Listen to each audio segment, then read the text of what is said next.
esteja convosco. Ele está no meio de nós. Proclamação do Evangelho de Jesus Cristo, segundo João. Glória a vós, Senhor. Naquele tempo houve um casamento em Caná da Galileia. A mãe de Jesus estava presente. Também Jesus e seus discípulos tinham sido convidados para o casamento. Como o vinho veio a faltar, a mãe de Jesus lhe disse: eles não têm mais vinho. Jesus respondeu-lhe: mulher, por que dizes isto a mim? Minha hora ainda não chegou. Sua mãe disse aos que estavam servindo: fazei o que ele vos disser. Estavam 6 talhas de pedra colocadas aí para a purificação que os judeus costumam fazer. Em cada uma delas cabiam mais ou menos 100 litros. Jesus disse aos que estavam servindo: enchei as talhas de água. Eles as encheram até a boca. Jesus disse: agora tirai e levai ao mestre-sala. E eles levaram. O mestre-sala experimentou a água que se tinha transformado em vinho. Ele não sabia de onde vinha, mas os que estavam servindo sabiam, pois eram eles que tinham tirado a água. O mestre-sala chamou então o noivo e lhe disse: todo mundo serve primeiro o vinho melhor, e quando os convidados já estão embriagados, serve o vinho menos bom. Mas tu guardaste o vinho melhor até agora. Este foi o início dos sinais de Jesus. Ele o realizou em Caná da Galileia e manifestou a sua glória, e seus discípulos creram nele. Palavra da salvação. Irmãos queridos, no evangelho de hoje, São João nos conta como foi o primeiro milagre realizado por Jesus. E ao finzinho do evangelho de hoje, São João nos diz assim: este foi o início dos sinais, este foi o início dos milagres de Jesus. Quer dizer que desde esse dia, Jesus não parou mais de fazer milagres, e não parou até hoje. Mas a gente precisa, quem sabe, com esse trechinho do evangelho das bodas de Caná, entender que Jesus tem o jeito dele de fazer milagres. E às vezes os milagres de Jesus acontecem na cozinha, na copa, em lugares bastante diferentes do que a gente imaginava. Talvez um bom marqueteiro dissesse para Jesus: Jesus, o negócio é o seguinte, o primeiro milagre tem que ser, para arrebentar. Então o primeiro milagre você vai realizar lá no templo, em Jerusalém. Quando o pessoal estiver chegando para alguma festa, a gente vai levar até você um leproso, um morto, e você ressuscita o cara, faz o cara ficar bom, vai fazer uma sucessão, Jesus. Ou então, olha, Jesus, a gente vai para uma praça lá em Jerusalém, e na hora de maior movimento, você manda todo mundo parar e faz um milagre daquele assim, faz um cego enxergar. Mas Jesus escolheu começar de outro jeito. O primeiro milagre de Jesus não foi no templo, no lugar santo de Jerusalém. O primeiro milagre de Jesus não foi ressuscitar um morto, não foi curar um doente. O primeiro milagre de Jesus ele realizou na cozinha, durante uma festa de casamento. Jesus veio para salvar o mundo, mas ele teve tempo até de dar uma passadinha numa festa de casamento. Parece que Jesus sabe, ou melhor, eu tenho certeza que ele sabe, que muita coisa pode ser salva quando a gente simplesmente está desarmado ao lado das pessoas que a gente ama. Muita coisa para ser salva não precisa de planos difíceis, complicados. Muita coisa pode ser salva quando a gente tem um tempinho para estar com as pessoas que Deus deu para a gente. Quando a gente tem um tempinho para se alegrar com as pessoas que estão felizes, ou quando a gente tem um tempinho para chorar com as pessoas que estão tristes. Jesus veio para salvar o mundo e ele não tirou folga lá no casamento, nas bodas de Caná. Ao contrário, ele sabia que às vezes uma família inteira pode ser salva.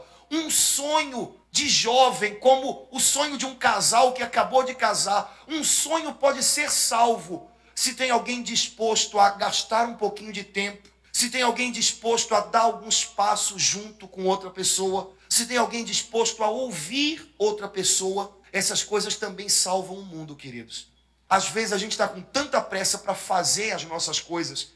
Às vezes a gente pensa que salvar a família da gente ou os sonhos da gente é algo tão complicado que a gente diz que não tem tempo para ouvir quem está do nosso lado, para dar umas risadas com quem está do nosso lado, para simplesmente estar desarmado com quem está perto da gente, sem resposta para tudo, sem solução para tudo. A gente às vezes não tem nem tempo, nem coração para simplesmente estar ao lado das pessoas que caminham com a gente.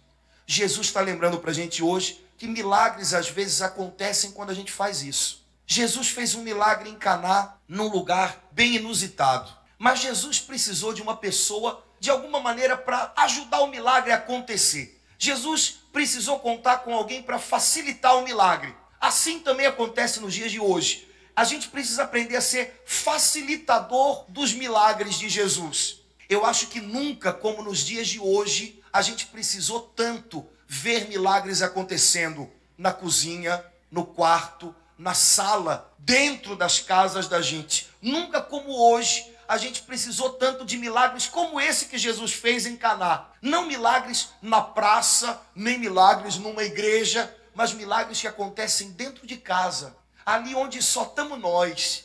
Como a gente precisa de milagres assim.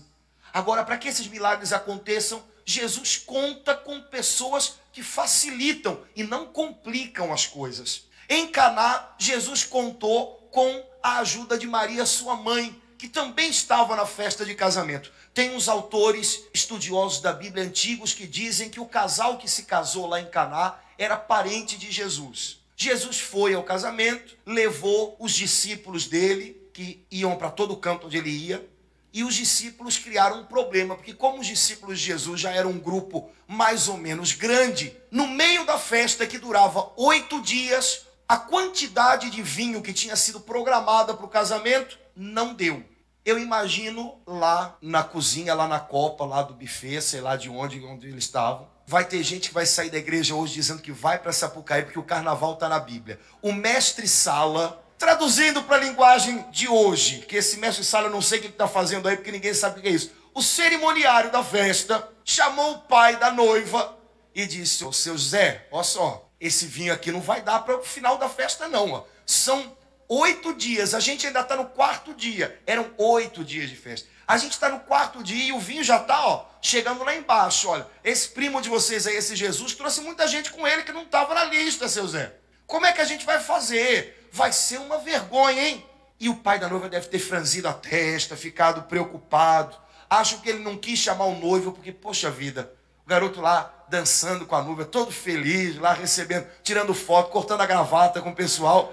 E ele chamar o garoto para levar aquele susto. Ele não quis chamar o noivo, mas ficou preocupado. Acho que essa festa vai acabar antes da hora. Vai ser uma vergonha. Então Nossa Senhora, que era da família, e estava ajudando a pegar os salgadinhos lá dentro para servir na sala e tudo. Gente, essas coisas, viu? Jesus e Nossa Senhora não andaram aqui na terra a 2 palmos do chão, não, viu? Nossa Senhora deve ter ido lá, entre um pratinho de risole e outro, ela ouviu o que estava acontecendo. E Nossa Senhora, que era uma pessoa atenta, que conseguia perceber quando as coisas não iam bem, quando alguém estava nervoso, preocupado. Nossa Senhora foi lá, escuta o que houve mesmo. Ih, Dona Maria, olha, está acabando aqui o vinho, vai ser uma vergonha. E Nossa Senhora deve ter olhado lá para a sala, e o noivo e a noiva dançando. Ah, esses meninos vão ficar tão chateados. Não pode, não pode. Então, ela resolve fazer alguma coisa e vai direto em Jesus. Eu conheço umas pessoas que, se estivessem no lugar, não iam ser facilitadoras do milagre, iam trazer problema. Por quê? Nossa Senhora estava aqui e Jesus estava lá. Eu conheço algumas pessoas que até chegar lá, fulana, não conta pra ninguém não, mas olha, o vinho tá acabando. Cara, deixa eu ir lá falar com Jesus para ver se ele faz alguma coisa. Jesus está lá. Minha filha, reza, porque o negócio não tá bonito não, não tá bom não.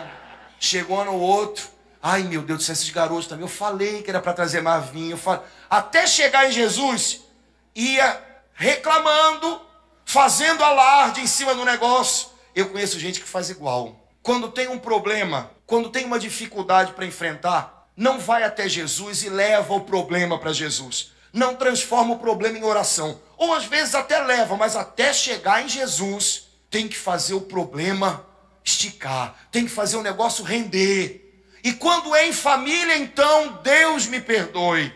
Jesus está lá. Só que antes de chegar em Jesus, prima, não estou aguentando mais. Fulano, olha, bem que eu falei que esse casamento não ia dar certo. Jesus está lá. E tia, reza pelo fulano e pela Beltrano, olha o casamento deles. Não sei não. Jesus está lá. E, olha, marido, olha, não conta para mais ninguém não, mas eu estou sabendo uma coisa que a tua tia me disse. Que eu não sei. Até chegar em Jesus, a pessoa faz o negócio crescer, e conta, e reclama. E outra palavrinha bonita que tem gente que adora, dramatiza. Querido, o problema não foi feito para a gente reclamar. O problema foi feito para a gente administrar.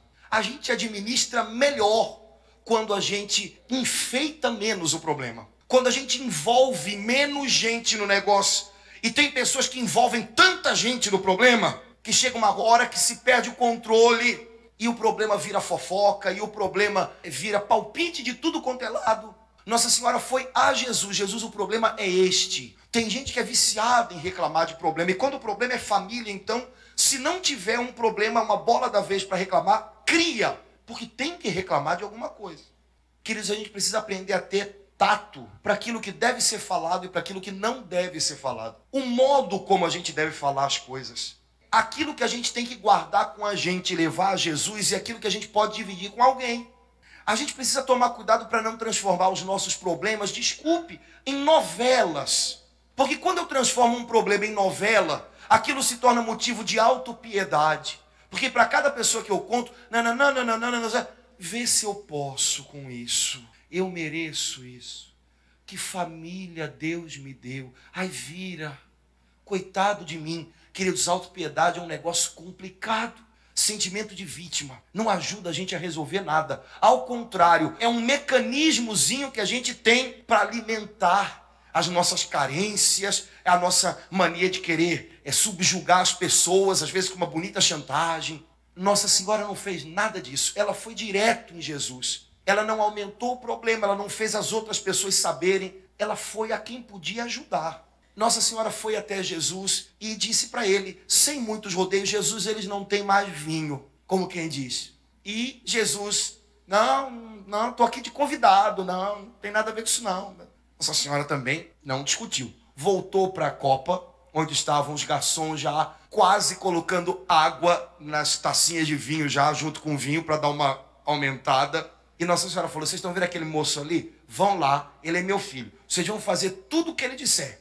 E até hoje a igreja chama Nossa Senhora de Nossa Senhora do Bom Conselho.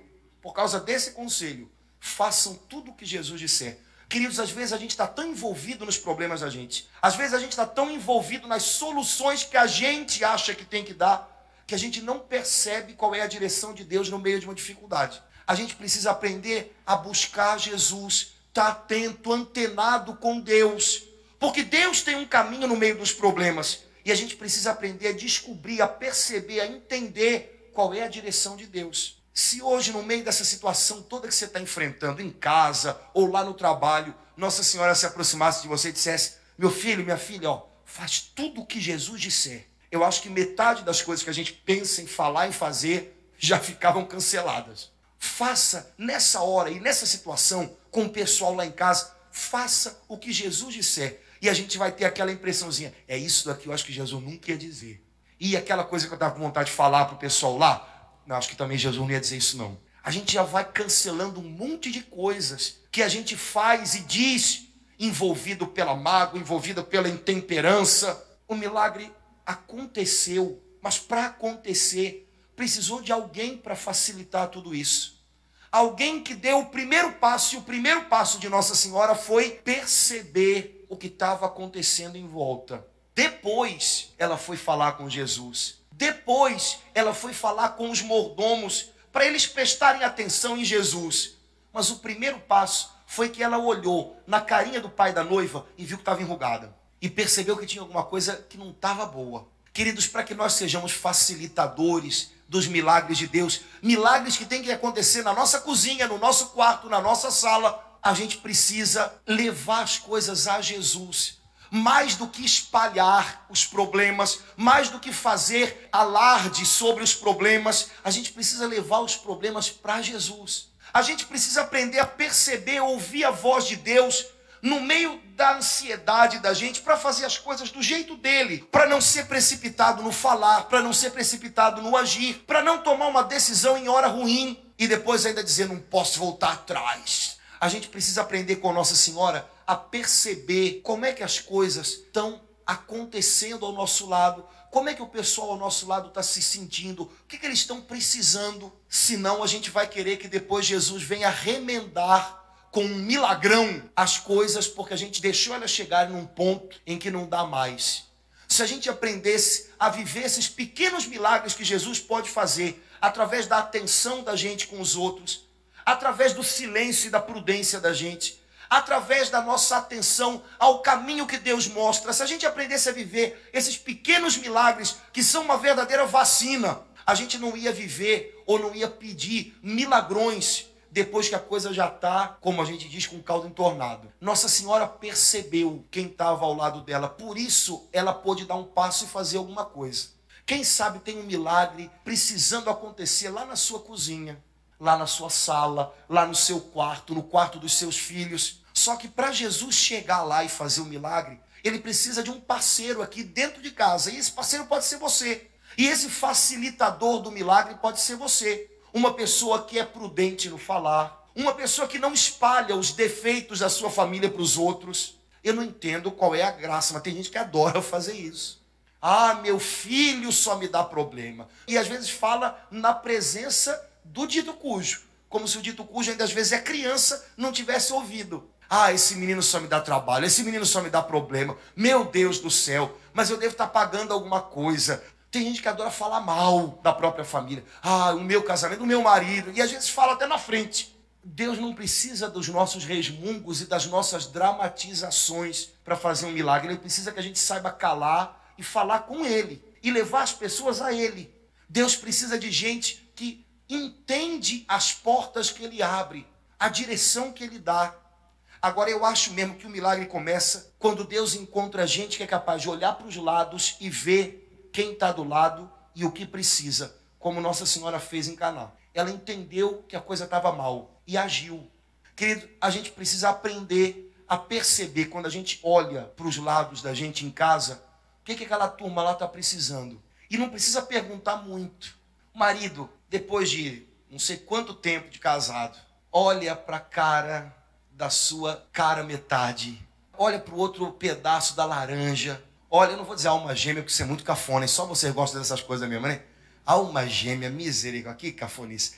Olha lá para a cara daquela pessoa e vê, porque não precisa perguntar nada, vê e dá para enxergar que aquela pessoa está cansada. Há não sei quantos meses vocês não tiram nem para tomar um sorvete na Dias da Cruz. A abençoada está há não sei quantos meses esquentando a barriguinha no fogão. A casa está parecendo uma pensão. O marido entra, uma mulher bota a comida rapidinho que eu tenho que sair porque eu trabalho, não sei o que. Quando o marido sai, entra um filho pela outra porta. Mãe, pelo amor de Deus, a comida que eu estou atrasado para a escola. E sai. Quando o primeiro filho sai, o segundo entra. Mãe, você tem que passar minha camisa porque eu não sei o que, não sei o que. Ela e o filho... Cara, você entrou na cozinha e viu a sua mulher com cara de... Não é possível que você não vá perceber. Eu acho que bem tá cansada, né? Mo tá cansado. Depois do almoço ou da janta, sei lá... Mo, vamos dar uma voltinha aí, vamos tomar um sorvete. Ou então pega os filhos. Olha, hoje depois do almoço, mamãe vai ficar quietinha. Vamos lavar a louça para mamãe, né? Uma vez no ano, né? Vamos lavar a louça para mamãe, né? Pega os filhos. Isso parece bobagem, né? Mas sabem, queridos, essas bobagens às vezes evitam que o cansaço se torne nervosismo, que o nervosismo se torne raiva, que a raiva se torne estranhamento de um com o outro, até o ponto de daqui a pouco o cara chega em casa e a mulher não aguenta ouvir a voz do abençoado, porque quando ela ouve, ô mulher, ela já pensa mais trabalho, mais cobrança, mais encheção de paciência. É o que ela entende quando chega a voz dele no ouvido dela. Ele pode falar até, ô amor, ô nega, ou não sei o quê. O que ela vai ouvir é, cadê minha comida? Cadê a roupa? Eu não sei o quê. Eu não sei que ela... Antes que a coisa chegue nesse ponto, querido, tá vendo que ela tá cansada? Dá um jeitinho, dá uma mãozinha, né? Perceber a necessidade do outro é transformar água em vinho. É uma pequena coisa do dia a dia, como, por exemplo, sair de casa e tomar um sorvete. Não tá com grana para ir no porcão? Vai tomar um sorvete. É água, né? Mas essa água pode fazer a vida ter gosto de vinho de novo, viu? O problema é que às vezes a gente tem a capacidade de transformar água em vinagre ao invés de vinho. E a gente percebe que o outro está cansado, que o outro está sendo cobrado demais. E a gente repete os mecanismos da gente. De novo. E chega uma hora que não dá. Não dá. Tem filho que não percebe como é que está a cara do pai e da mãe. Tem filho que acha que pai e mãe é um saco sem fundo, do qual você sempre pode tirar mais alguma coisa. De preferência um trocado para ir numa festa. E não percebe que às vezes a mamãe... E olha, papai e mamãe, filho às vezes tem pavor de perceber que você está mal. Porque o filho se acostumou a achar que o papai e a mamãe é de ferro.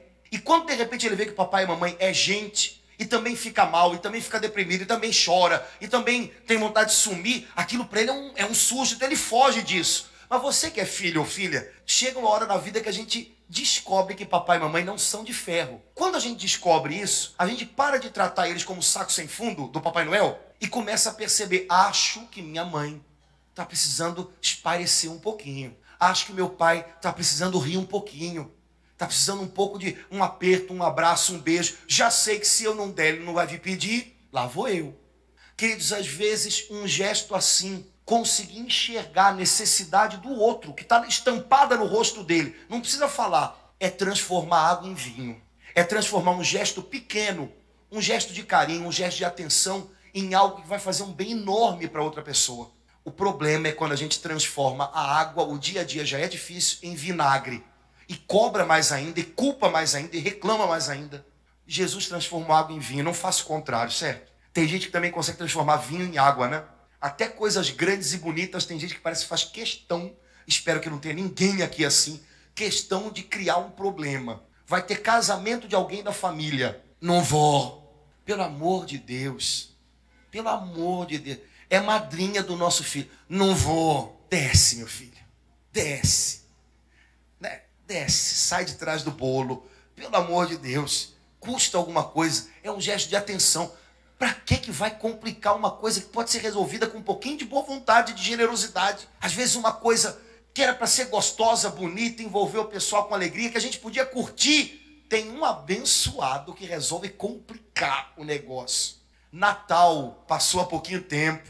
É na casa da minha mãe ou da sua? Não vou nem para uma nem para outra. Então fica sozinho. Casa de português. Então, olha, tem frango na geladeira, tem Coca-Cola, Deus abençoe, tchau. Parece que tem vontade de complicar. Queridos, nós somos chamados por Deus para ser facilitadores do amor dele que faz milagres, não complicadores. É o famoso do contra. A gente não é chamado para ser do contra, a gente é chamado para facilitar o ambiente, o clima, para que o clima seja um clima gostoso, de amor, de curtição, de coisa boa, na casa, na família da gente. Isso é transformar água em vinho. Esse milagre Deus pode fazer e quer fazer na sua família também. Só que Ele precisa contar com você. Queria pedir a você que nessa semana que está começando hoje, ainda iniciozinho do ano, que a gente treine fazer isso. Treino de transformar água em vinho. Não precisa encher as cambucas em casa, certo? Não precisa, não faça isso. Mas enche as cambucas do coração. Ah, Senhor, eu não tenho como fazer nada especial essa semana. Eu só tenho o meu dia a dia. A gente está tão apertado, a gente está tão corrido. Certo, mas enche as cambucas do coração. É o que você tem, é o que Jesus vai usar. Agora, você transforma a água em vinho quando você dá um gosto diferente para as coisas do dia a dia que você vive com a sua família. Quando você coloca uma pitadinha de amor, quando você coloca uma pitadinha de atenção, de cuidado pelo outro, de percepção do outro, já começou a transformar água em vinho. Quando eu era criança, a gente às vezes fazia encenação na igreja, né? Então, encenação das bodas de Caná, a gente já sabia. Arranjavam umas jarras assim, cheias d'água, aí dava um jeito lá do menino que ia fazer Jesus, virava a mão lá, tinha que suco Aquele negócio na mão dele, ele fazia assim, oh! E as crianças, você não usa que suco não, certo? Não quero fazer mágica. Milagre não é mágica, ok? Milagre não é mágica. As coisas não vão mudar de um dia para o outro. Isso é mágica. De repente as pessoas não vão ser viradas do avesso porque você estendeu a mão a primeira vez. Isso seria mágica. Milagre é alguma coisa que vai sendo transformada, mudando, às vezes ocultamente, silenciosamente, porque a gente teima em amar. Isso é milagre. Que nessa semana Jesus possa contar com você para fazer um milagre bonito desse na sua casa, na sua cozinha, no seu quarto, na sua sala, no quarto dos seus filhos. Que essa semana Jesus possa contar com você para transformar essa vida meio aguada que às vezes a gente tem nas mãos, numa vida que tem gosto, que tem alegria. Jesus só precisa que você seja capaz de perceber quem está ao seu lado. Jesus só precisa que você fale para Ele o que você precisa, o que a sua família precisa, e não reclame, não faça escarcéu. Jesus só precisa que você fique ligado nele, porque quando Ele abrir a porta, você vai saber passar por ela. Que essa semana muita água se transforme em vinho na sua casa. Que essa semana muita coisa pequena seja vivida com um amor imenso na sua casa.